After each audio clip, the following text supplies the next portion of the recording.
Hi everyone. So before you get started setting up your Google Classroom, I just wanted to talk to you a little bit about the different considerations for using Google Classroom with your school district issued account versus your personal Gmail account. Now, anyone with a Gmail account can set up a Google Classroom. So whether it is one from your employer or one with your personal account, you can actually have a Google Classroom. That said, if you're wanting to use the Google Classroom that you are setting up with students in your school district, you have to use the one from your school district. You have to use that account. If you don't, your students will not be able to enroll in your classroom. So you might be wondering, well, why would I use my personal account to do it then? So I just want to talk you through a few things and give you some considerations for why you might actually want to leverage both. So just as I said, your students will have to have their school district issued account to log into your school district issued Google Classroom. The great thing about using that in this course as you set up a classroom is that you can get things ready for next year that you can actually use with your future students. If you used your personal Gmail account, you wouldn't be able to do that. There's no way to link a personal account with a domain issued account. So no one outside of your organization can enroll, which may limit your ability to actually test how the student side functions or to get someone to test it out for you.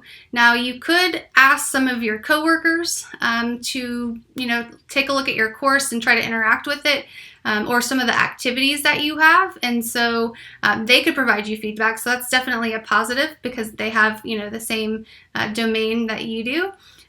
Also, and I have a few friends that have been doing this recently and they have been so grateful, but if you do have a child that's in the district that you're teaching in, you could actually enroll your child into the class so you can actually kind of see how the student side looks and get them to test things out for you.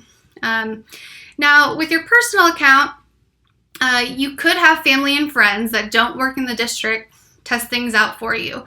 So that is one way that you could get others to test out activities for you and to see if they make sense, to see what it looks like. Additionally, and this is what I do all the time, I have 2 Gmail accounts, and I can actually enroll one of my accounts into a class that I've made with the other one, and I can actually then see both the student and the teacher side.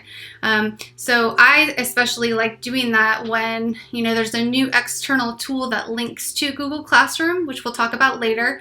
But then I can kind of see, okay, well, what does that look like when I do the linking? How does it interact? How will my students be able to access this? So that way I know kind of the ins and outs of everything going on. So that said, if you do have a school district issued Gmail account, I would recommend probably setting everything up in that Gmail account, because that way you can use it next year. For the assignments in this course, you're just going to be taking some screenshots to show me that you've set up some things. So that's not going to be a problem. And you can still leverage both. If you want to test things out, you can put stuff into your school district issued one and then kind of just recreate it in your personal account to play with it and test it out, especially if you have 2 of your own personal Gmail accounts. That way you can really see what the student and the teacher side looks like. So if you have any questions about this, just let me know, but do know that there are some limitations associated with each.